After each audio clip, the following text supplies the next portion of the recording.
2019ஆம் ஆண்டு ஊரக உள்ளாட்சி தேர்தலானது தமிழகம் முழுவதும் நடைபெற்றது. இந்த நிலையில் தூத்துக்குடி மாவட்டம் திருச்செந்தூர் அருகிலுள்ள காயாமொழி ஊராட்சி மன்ற தேர்தலும் நடைபெற்றது.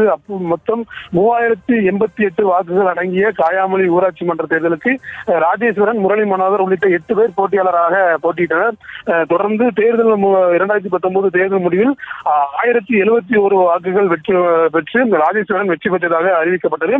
முரளி மனோகர் 1070 வாக்குகளும் பெற்றதாக அறிவிக்கப்பட்டிருந்தது. இந்த நிலையில் வாக்கு எண்ணிக்கையில் குளறுபடி நடந்ததாகவும் முறைகேடு நடந்ததாகவும் கூறி முரளி மனோகர் தூத்துக்குடி மாவட்ட நீதிமன்றத்தில் வழக்கு தொடர்ந்தார்.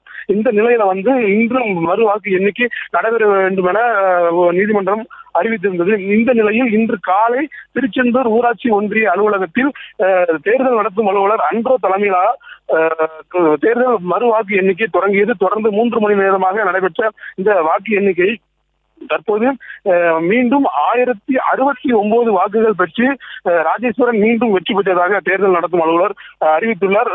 முரளி மனோகர் 1068 வாக்குகளும் ராஜேஸ்வரன் 1069 வாக்குகளும் மீண்டும் அதே முறையில் ஒரு வாக்கு வித்தியாசத்தில் ராஜேஸ்வரன் வெற்றி பெற்றதாக தேர்தல் நடத்தும் அலுவலர்கள் அறிவித்திருந்தனர். இருந்தாலும் கடந்த முறை 1071 வாக்குகள் பெற்ற ராஜேஸ்வரன் இந்த முறை 1069 வாக்குகள் பெற்றதாக தேர்தல் நடத்தும் அலுவலர்கள் அறிவிப்பு வெளியிட்டுள்ளார்கள். பிரியங்கா,